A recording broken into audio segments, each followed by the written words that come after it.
A freaking lizard. What's up, guys? Me and your boy Kobe. Come here, Kobe. Say hi to the camera. Hey, little spoiled brat. Come here. You're all dirty. We just did some sprints. So definitely enjoy doing these videos, especially when it's a holiday. I got a lot of time. Aside from that, I do work closer to 70 hours a week. We'll get into that in the future, but hopefully those will go down soon. Not necessarily hopefully. I like doing what I'm doing. But I had 2 days off in a row. It's crazy. And it's never days off. I got to do 3 or 4 hours of work each day, but compared to 70 hours a week, that's a few days off. Anyway, I just wanted to, come on, buddy. What is it? 4th of July, a lot of fireworks. It's his first year. Anyhow, I like, as a gym owner, as a trainer as well, I'm going to kind of hop into what I have my clients doing this next week that's different from what they normally do, because when you see people 3-6 days a week, coming up with new material is never that hard if you're a good trainer. But if you want someone to get good at something, you can't just do it once, ever. So only way to get better at something, it's the caveat to being a trainer, a boot camp trainer, is you got to mix it up every workout. And as a trainer, on the trainer aspect of it, hey, sit down. Kobe. Hey, you're hearing all kind of pops. Hey. Wild. He's out in the wild right here. It's like undeveloped.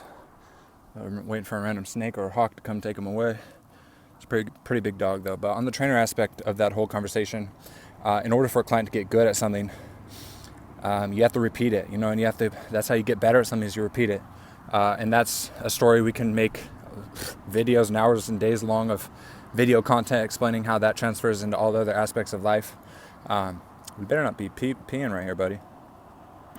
Anyhow, so it's tough, and here's what I'm gonna have my clients do, my members, at least at my location. My other trainer's location, he's pretty self-sufficient, and he knows what he's doing. So I always try to give him ideas, and I see his videos. He always gives me ideas. We try to stay very vocal with our trainers and our staff. But here it is. What I'm gonna do is, I like to do sumo squats with heavy weight. I like to do push-ups, higher reps, certain things like 10 run, 9 run, something like that. Count down, ways to mix it up and keep people entertained. And one thing I really want to work on, being that we're coming back from a holiday, is I want to be able to work on deficits. So when they do sumo squats, they're going to be standing on plates. It's going to be tough to teach myself for tomorrow for the members.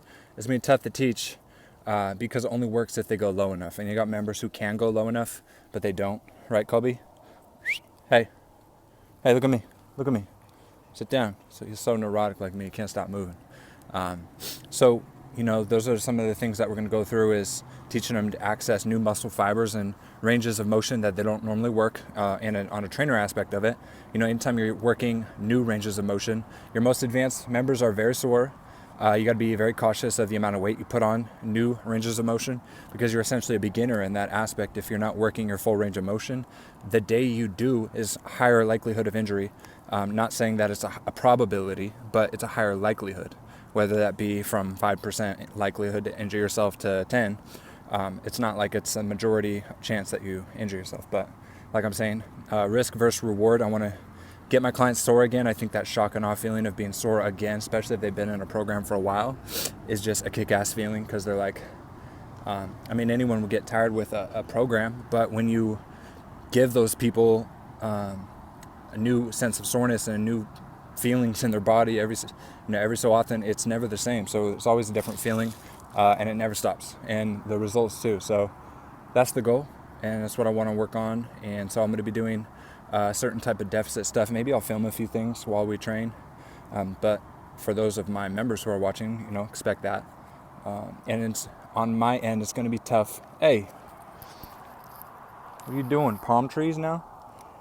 If I was a dog, I would eat palm trees off the ground too. So I have to be very cautious, because it's more likely that people are sore. And I think even more so for my concern tomorrow is that it's even harder to train them to go all the way down. There's members who just won't, because it's outside the comfort level.